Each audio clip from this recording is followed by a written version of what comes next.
Hey everybody, and welcome back. I need shirts. That is the thesis of this entire video. I need shirts. I need shirts that are easy, that I don't have to think about, that kind of go with lots of things, but aren't just t-shirts. Or this. I don't know how many times I've worn this shirt in videos, but it is definitely more than right now. I'm going to do two things in this video. One, I'm gonna find a shirt style that I like, that fits me pretty well, and then I'm going to replicate it. We're gonna try and keep this short, sweet, and to the point. Let's go to Goodwill and see if we can find a shirt that I don't hate. And then we'll come back here and we will make a pattern out of it and hopefully be able to use that pattern for everything. Let's go to Goodwill.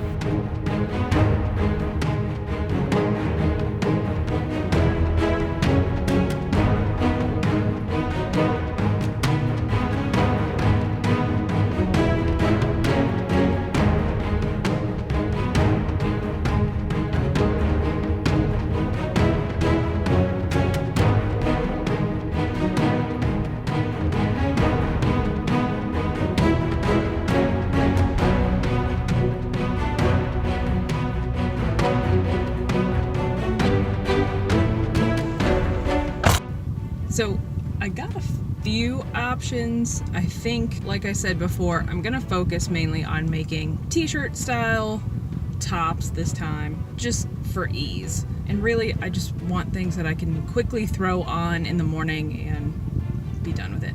So I'm going to get this stuff donated and head back home, and we'll move on to the next step. And I'll show you what else I got, because I found something else that was kind of cool. See you at home.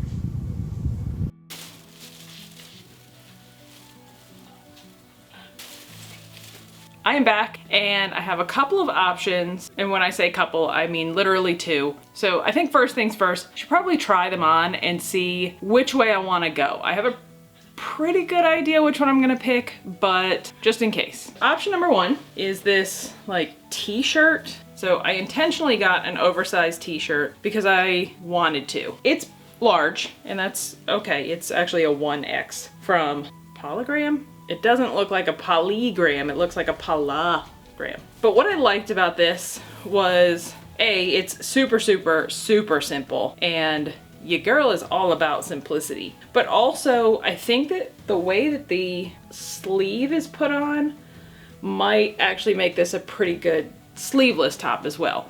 So if I use this, does it have a hole? It has a hole in it. You know what? It's fine. It's fine. I'll sort of fix it and it'll be fine. But I really like that maybe it could have two lives. It could be a short sleeve shirt, but also a sleeveless shirt. So let's try this thing on. I wonder if I can do one of those cool quick change things where it's quick change for you, but definitely not for me. So I got my t-shirt. I go like this. Okay, maybe that worked. And if not, here it is. So let me back you guys up. Do that. So here's where we're at. The pattern itself kind of makes me feel like I am wearing a hospital gown, but if I'm just gonna use it as a pattern, that's not too bad. And with a blazer, it might not be terrible. So I like the drop shoulders. It's really comfortable. And yeah, I bet that as a sleeveless, if I don't add the sleeves to it, it'd actually be kind of okay. Of course, the body's big, but I can nip it in just a little bit. But I can do, you know, cool little half tuck. This is kind of where it would fall if I didn't put sleeves on it. And I like that. Show off the guns. The non-existent guns. So here's option number one, and I'm not mad about it. And actually, I think in a non-stretchy fabric, this might actually fall a little different. So option number two, this one's a lot more complicated. So this is a white cotton linen button-up. Again, this one's a lot more complicated, but I really want to start making button-up shirts. I just don't know if this is the time to do it. So let's try this one on and see if I like it better. Can I do one of the like... Did that work? I don't know. Editing me, we'll figure that out. Well, I love the fit of this. I am concerned about trying to do a button-up shirt in a day, so Oh, look, and it doesn't even like gape. You know how you get gaping? It doesn't even do that. I'm gonna do the t-shirt, even though I wanna do this one more. I think the t-shirt is just gonna be easier. Let's just be honest. I think the t-shirt's gonna be easier. I'm gonna grab my pattern paper, which is contractor paper, and I'm gonna try and make a pattern without taking it apart. I'm not sure what that's gonna look like, but we're gonna give it a shot. So let's get that all set up and figure out the next part. Good luck to me. Hold on, one last thing. I also got some fabric. I know that I showed you in the thrifting video that they had just put out another bin of remnants, upholstery remnants, and I had to pick this up. I mean, look at it. I'm pretty sure it's cotton and it's stripes and it's, God, I'm weak. Oh, I'm so weak. It's awesome. And I think the stripes are navy blue because the little fringies are navy blue. No regrets, skis, but don't tell my husband. Okay, for real this time. Let's make a pattern. I use contractor paper to make my patterns, but you could use wrapping paper if you wanted to, just anything that's fairly wide. I folded my shirt in half, and then I'm tracing the outline of the shirt with a thumbtack. So I'm just poking little holes around the outline of my shirt rather than trying to trace it with a pen. I do this along the seam of the sleeve and the seam of the neckline. Don't forget to fold it the other way so that you're tracing the back side of the shirt as well. And don't forget to label them. That part's important. I trace the outline of the shirt. Sometimes I use a ruler, sometimes not. I do the same thing for the sleeve, and with the sleeve, I try to keep the fold at the top of the sleeve so that I only have to cut one sleeve panel per side rather than two. And you'll cut everything out and you'll end up with probably 3 pattern pieces: a front, a back, and a sleeve. I know y'all are going to be surprised, but I actually made a mock-up for this. Or Oscar and I made a mock-up for this. Actually, he wasn't a whole lot of help, but he tried a little bit. A lesson that I've learned is that the front and the back of the shirt are typically different. So make sure that you do 2 different pattern pieces for the front and the back. Once I had all that cut out, then I could actually sew this together. And it was surprisingly easy to do. Now, I didn't do a good job of showing how I sewed this together, so let me just explain it while you watch me put the binding on the neck. My recommendation is to start with the shoulders and then sew up each side.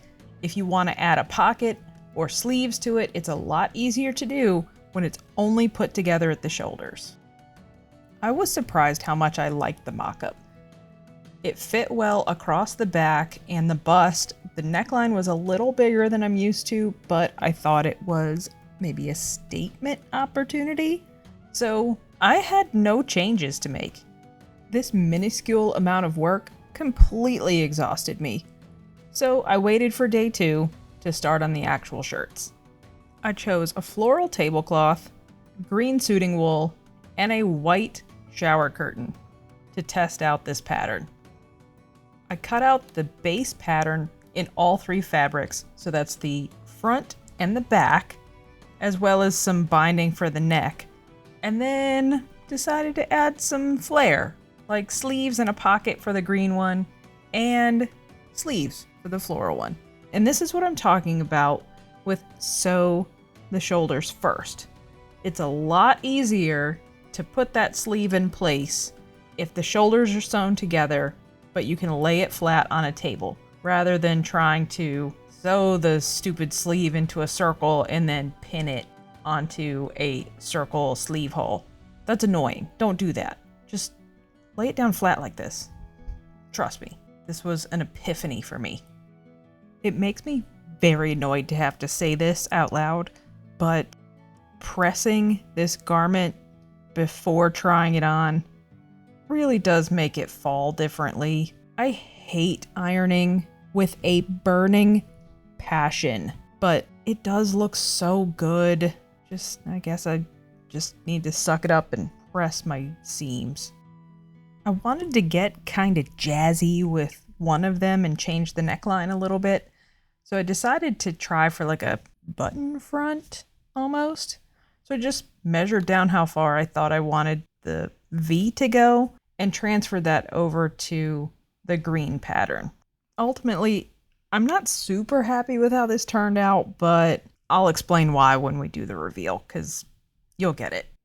If you don't want to make your own bias binding for the neck, I would recommend buying some of this stuff on a spool that I have. I'll link it below. It's not the highest quality, but dang is it easy. And it comes in a ton of colors and a couple of sizes, and it's pretty cheap. Once I got everything done well enough, I took a step back, put one of them on my dress form just to see how it would fall, and you know what? It is good enough. So here are my end products that are mostly finished.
There we go.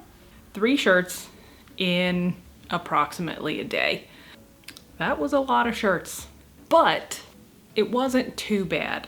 I think doing things in batches definitely expedites the process. The shirt that I picked to make the pattern from was simple enough that, it was pretty doable for a day and a half, I guess. Overall, I am really happy with how 2 of the 3 pieces came out, and then I'm okay happy with the 3rd one. This white top, I am pretty thrilled about. I wasn't sure how I'd feel about this bigger collar where it kind of stands up a little bit, but I think it's unique enough that it kind of gives it some visual interest because the rest of it is pretty plain. I do need to still finish the sleeves. They are still raw, but that's okay. It won't take very long to do that. But I did use the existing hem for the bottom of it, which made it go much, much faster. And the waffly print to it is kind of cool. It's from a distance, it's a plain white shirt, and then you get up close to it and it's kind of got some interesting features. That makes me pretty happy. This one, I love this one. I need to finish the collar and the hem, but I just think that it's gonna go with a lot of stuff, and I don't do a lot of prints. So this was a nice way to incorporate a print that isn't like print. I love it. And again, I thought it was pretty clever. I used the existing border and hem for the sleeves. So I didn't have to hem the sleeves. I just had to kind of plan out where I was gonna cut them. I think it just, I don't know, makes it look not necessarily handmade. So I'm really happy with that. And the last one, this green one, I like the idea of this green one. What I don't like about it is I think the fabric makes it look like a scrub top. And that's just the way the fabric is. And once I tried it on the first time before I did the neck part, yeah, it kind of screamed scrub. That's okay. Maybe as I wash it, it will relax a little bit and it'll fall a little bit better. I do want to kind of fix up the neck here. It just stops. abruptly. So I'd like to maybe put a point or something right there just to make it look a little more finished. I wanted to test 3 different types of fabric, and I did. I think all 3 of them definitely have their pros and their cons. If I had to pick a favorite, probably the white one is going to end up being my favorite because I think I'm gonna get the most wear out of it because I think it's gonna go with everything. Here's the conclusion to all of this. If you have a shirt that you love and that fits you well, try to make a pattern out of it, because you can replicate it over and over again. And like I did with a shirt that I picked up, you can then start testing out different ways to make it different. I wanted to know what it looked like without sleeves. And then I put longer sleeves on it for the floral top. And then I did something interesting with the neck for the green one.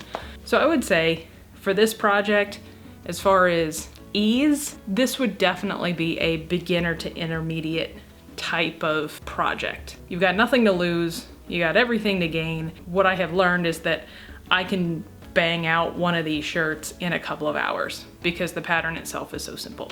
So hopefully you enjoyed watching this. If you did, give it a like. I do a lot of sewing content because I am trying to figure out how to become a better sewer, but I'm trying to improve my skills, and I imagine that some of you are as well. Hit the subscribe button if you want to see new content. I try to put out stuff just about every week. Until next time, let's make stuff. I'm trying out a tagline, so we'll see if that one works. Bye.